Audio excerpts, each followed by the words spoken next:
YouTuber Manish Kashyap का case अभी supreme court में चल रहा है। एक और मनीष कश्यप के खिलाफ कपिल सिब्बल लड़ रहे हैं और उसके पक्ष में एपी सिंह जो दावा कर रहे हैं कि मनीष कश्यप पर लगा एनएसए जल्द हटेगा। मामला सुप्रीम कोर्ट में है। अगली सुनवाई 28 को होनी है। लेकिन आप जानते हैं मनीष कश्यप के पक्ष में जो केस लड़ रहे हैं एपी सिंह, उनका इतिहास क्या है, जानकर चौंक जाएंगे आप।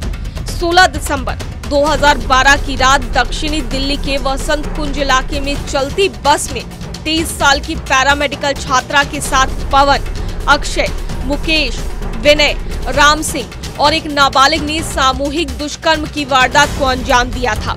इस दौरान उसके साथ दरिंदगी भी की गई।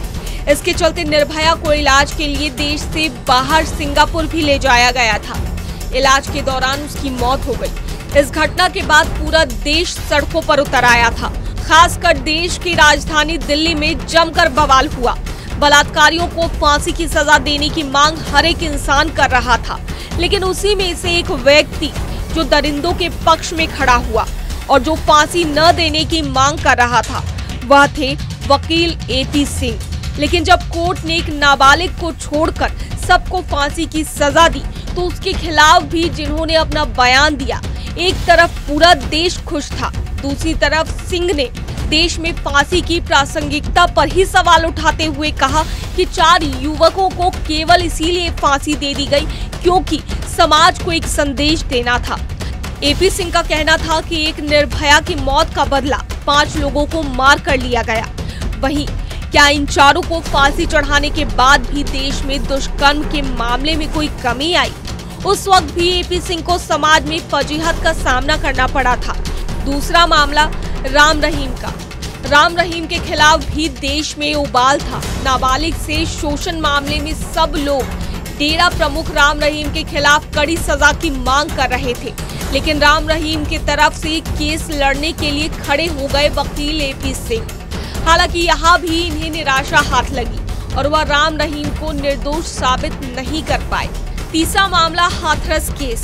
हाथरस केस काफी चर्चित मामला रहा है, जहां आरोप लगा कि गांव के ऊंची जाट वाले लोगों ने 20 वर्ष की दलित लड़की का रेप किया। पूरा देश उबल पड़ा था। खूब सियासत हुई।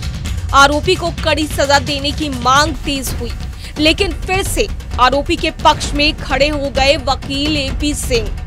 देखा जाए तो वकील एपी सिंह बड़े और नामी वकील हैं, लेकिन ज्यादातर केस उन्होंने अपने हाथ में वही लिया है जो विवादित हो, और आरोपी के पक्ष में खड़े हुए निर्भया कांड में फांसी की सजा देने में इतना वक्त इसीलिए लगा क्योंकि फांसी के खिलाफ एपी सिंह खड़े थे।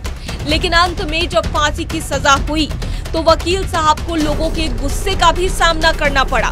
सोशल मीडिया में गुस्से से लोग एपी सिंह के खिलाफ कई तरह से नाराजगी जाहिर कर रहे थे। इस बार एपी सिंह ने मनीष कश्यप का केस अपने हाथ में लिया है। मनीष कश्यप बिहार सरकार और तमिलनाडु सरकार दोनों की नजर में दोषी है। मनीष पर आरोप है कि उसने जानबूझकर फेक वीडियो वायरल किया, जिससे 2 राज्यों के बीच तनाव की स्थिति उत्पन्न हो सकती थी। इसी कारण मनीष कश्यप पर एनएसए भी लगा। अब मनीष के पक्ष में एपी सिंह लड़ रहे हैं। फिलहाल इस केस की सुनवाई चल रही है। अब देखना है कि सारे केस एक साथ क्लब होते हैं या नहीं और एनएसए कायम रहता है। ब्यूरो रिपोर्ट, देशवा न्यूज। सिर्फ खबर दिखाना देशवा न्यूज का मकसद नहीं। देशवा न्यूज की कोशिश है कि समाज की सूरत बदलनी चाहिए। देशवा न्यूज पर वीडियो देखने के लिए लाइक करें, सब्सक्राइब करें, साथ ही बेल आइकन दबाना न भूलें।